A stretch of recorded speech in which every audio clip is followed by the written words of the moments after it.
ದ್ವಿತೀಯ PUC ವಿದ್ಯಾರ್ಥಿ ಮತ್ತು ವಿದ್ಯಾರ್ಥಿನಿಯರೇ, ಪೂರ್ವ ಸಿದ್ಧತಾ ಪರೀಕ್ಷೆ 2025 ಇತಿಹಾಸ.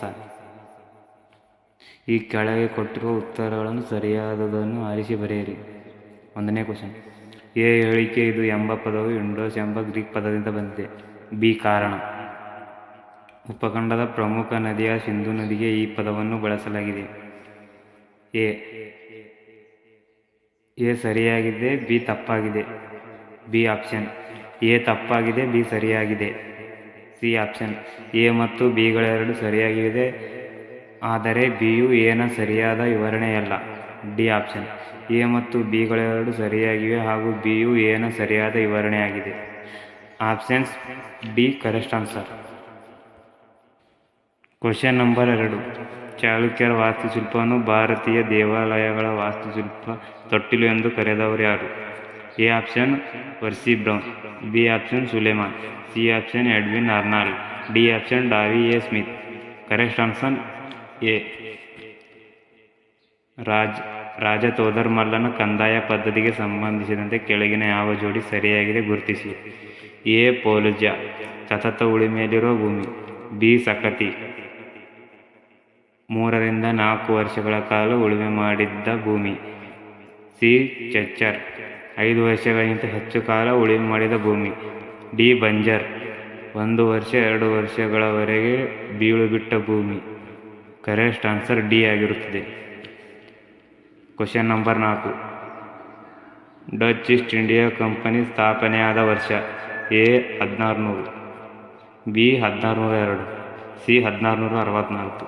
ಡಿ. 1604. ಕರೆಕ್ಟ್ ಆನ್ಸರ್ ಬಿ ಆಗಿರುತ್ತದೆ. ಕರ್ನಾಟಕದ ಕೇಸರಿ ಎಂದು ಪ್ರಸಿದ್ಧರಾದವರು. ಎ. ಆಲೂರು ವೆಂಕಟರಾಯ. ಬಿ. ಗಂಗಾಧರರಾವ್ ದೇಶಪಾಂಡೆ. ಶ್ರೀ ಶ್ರೀನಿವಾಸ್ ಕೌಜಲ್ಗಿ.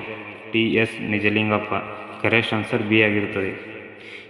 ಕೆಳಗೆ ಕೊಟ್ಟಿರುವ ಉತ್ತರಗಳಲ್ಲಿ ಸರಿಯಾದದನ್ನು ಆರಿಸಿ ಬಿಟ್ಟ ಸ್ಥಳಗಳನ್ನು ಭರ್ತಿ ಮಾಡಿ. ಸಿ. ಜೈನ ಧರ್ಮ ಸ್ಥಾಪಕರು ಋಷಭನಾಥ ಆಗಿರುತ್ತಾನೆ. ಕವಿರಾಜ ಎಂಬ ಬಿರುದು ಹೊಂದಿದವರು ಸಮುದ್ರಗುಪ್ತ. ಸಂಪತ್ತಿನ ಸೋರಿಕೆ ಸಿದ್ಧಾಂತವನ್ನು ಪ್ರತಿಪಾದಿಸಿದವರು ದಾದಾಭಾಯಿ ನೌರೋಜಿ. ಆರ್ಯ ಸಮಾಜ ಸ್ಥಾಪಕ ಸ್ವಾಮಿ ದಯಾನಂದ ಸರಸ್ವತಿ. ಡ್ಯಾಸ್ ಕಲ್ಯಾಣ ಚಾಲುಕ್ಯರ ಮೊದಲ ರಾಜಧಾನಿ ಮಣಿಕೇಡ್.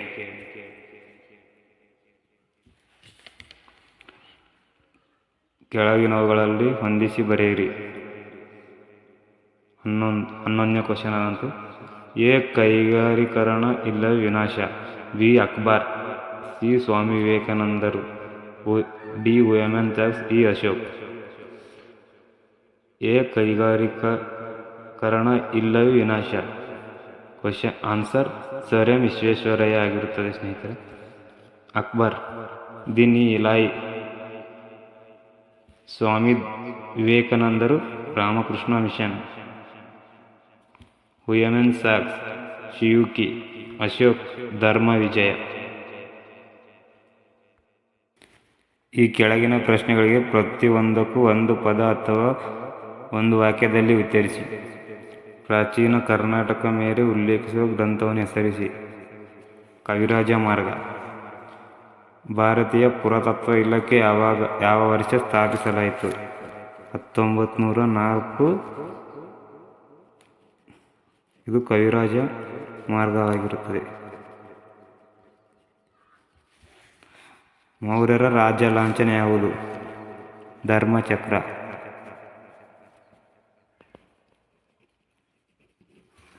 ಭಾರತದ ಗಿಣಿ ಎಂದು ಯಾರನ್ನು ಕರೆಯಲಾಗಿದೆ? ಅಮೀರ್ ಖುಸ್ರು. ಭಾರತದ ಪುನರ್ಜೀವನದ ಪಿತಾಮಹ ಎಂದು ಯಾರನ್ನು ಕರೆಯಲಾಗಿದೆ? ರಾಜಾರಾಮ್ ಮೋಹನ್ ರಾಯ್.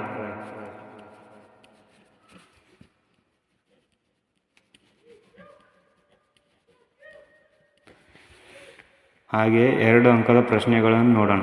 ಭಾಗ ಬಿ ಯಲ್ಲಿರುವ ರೋಮನ್ ಅಂಕಿ 5. ಈ ಕೆಳಗಿನ ಯಾವುದಾದರೂ 8 ಪ್ರಶ್ನೆಗಳಿಗೆ ಪ್ರತಿಯೊಂದಕ್ಕೂ 2 ಪದ ಅಥವಾ 2 ವಾಕ್ಯಗಳಲ್ಲಿ ಉತ್ತರಿಸಿ. 17ನೇ ಕ್ವಶನ್. ಭಾರತದ ಯಾವುದಾದರೂ 2 ನೈಸರ್ಗಿಕ ಲಕ್ಷಣಗಳನ್ನು ತಿಳಿಸಿ. ಉತ್ತರ: ಹಿಮಾಲಯ ಪರ್ವತಗಳು, ಮೌಂಟ್ ಎವರೆಸ್ಟ್, 18ನೇ ಕ್ವಶನ್, ಹಳೆಯ ಶಿಲಾಯುಗದ ಯಾವುದಾದರೂ 2 ತಾಣಗಳು ತಿಳಿಸಿ. ಸೋಹರ್ ನದಿ ಕಣಿವೆ, ನರ್ಮದಾ ನದಿ ಕಣಿವೆ ಆಗಿರುತ್ತದೆ ಸ್ನೇಹಿತರೆ. 19ನೇ ಕ್ವಶನ್, ವೈದಿಕ ಕಾಲದಲ್ಲಿ ರಾಜನಿಗೆ ಯಾವ 2 ರಾಜಕೀಯ ಸಂಸ್ಥೆಗಳು ಸಹಾಯ ಮಾಡುತ್ತಿದ್ದವು? ಸಭಾ ಮತ್ತು ಸಮಿತಿ. ಕಾಳಿದಾಸನ ಯಾವುದಾದರೂ 2 ಕೃತಿಗಳನ್ನು ಹೆಸರಿಸಿ. ಅಭಿಜ್ಞಾನ ಶಾಕುಂತಲ, ವಿಕ್ರಮಾಂಕ ದೇವ. ಶಾತವಾಹನರ ಯಾವುದಾದರೂ 2 ವಾಸ್ತುಶಿಲ್ಪದ ಕೇಂದ್ರಗಳನ್ನು ಹೆಸರಿಸಿ. ಅಮರಾವತಿ, ನಾಗಾರ್ಜುನಕೊಂಡ. ತಕ್ಕೊಳಂ ಕದನವು ಯಾವಾಗ ಮತ್ತು ಯಾರ ನಡುವೆ ನಡೆಯಿತು? 949ರಲ್ಲಿ ರಾಷ್ಟ್ರಕೂಟರು ಮತ್ತು ಚೋಳರ ನಡುವೆ ನಡೆಯಿತು. ಪಲ್ಲವರ ವಾಸ್ತುಶಿಲ್ಪದ ಯಾವುದಾದರೂ 2 ಪ್ರಮುಖ ಕೇಂದ್ರಗಳನ್ನು ಹೆಸರಿಸಿ. ಪಲ್ಲವರ ವಾಸ್ತುಶಿಲ್ಪದ ಕೇಂದ್ರಗಳು ಕಾಂಚಿ ಮತ್ತು ಮಹಾಬಲಿಪುರಂ. ಅಮೋಘವರ್ಷನ ಯಾವುದಾದರೂ 2 ಬಿರುದುಗಳನ್ನು ವಿವರಿಸಿ. ಅಮೋಘವರ್ಷನ ಬಿರುದುಗಳು ನೃಪತುಂಗ, ಶ್ರೀವಲ್ಲಭ, ಕಲಿವಲ್ಲಭ ಆಗಿರುತ್ತದೆ. ಶಿವಾಜಿಯು ಸಂಗ್ರಹಿಸುತ್ತಿರುವ 2 ಪ್ರಮುಖ ತೆರಿಗೆಗಳು. ಚೌತ್, ಸಂದರ್ಶಮುಖಿ. ಚೌತ್ನಲ್ಲಿ 1.4 ಭಾಗರಷ್ಟು ನೇರ ಆಡಳಿತದಲ್ಲಿ ನೀಡಬೇಕಾಗಿರುತ್ತದೆ, ಅದು ಆಗಿರುತ್ತದೆ. ಕನ್ನಡದ ಪ್ರಥಮ ನಾಟಕ ಯಾವುದು ಮತ್ತು ಅದರ ಕರ್ತೃ ಯಾರು? ಮಿತ್ರವಿಂದ ಗೋವಿಂದ. ಶೇರ್ಷಾ ಅದರ ಕರ್ತೃ ಆಗಿರುತ್ತಾನೆ. ಪ್ಲಾಸಿ ಕದನ ಯಾರ ನಡುವೆ ನಡೆಯಿತು? ಮೊಹಮ್ಮದ್ ಸಿರಾಜುದ್ದೀನ್ ಮತ್ತು ಬ್ರಿಟಿಷರ ನಡುವೆ ನಡೆಯಿತು. 1757ರಲ್ಲಿ ನಡೆಯಿತು.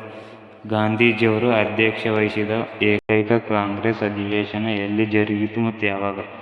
ಬೆಳಗಾವಿಯಲ್ಲಿ 19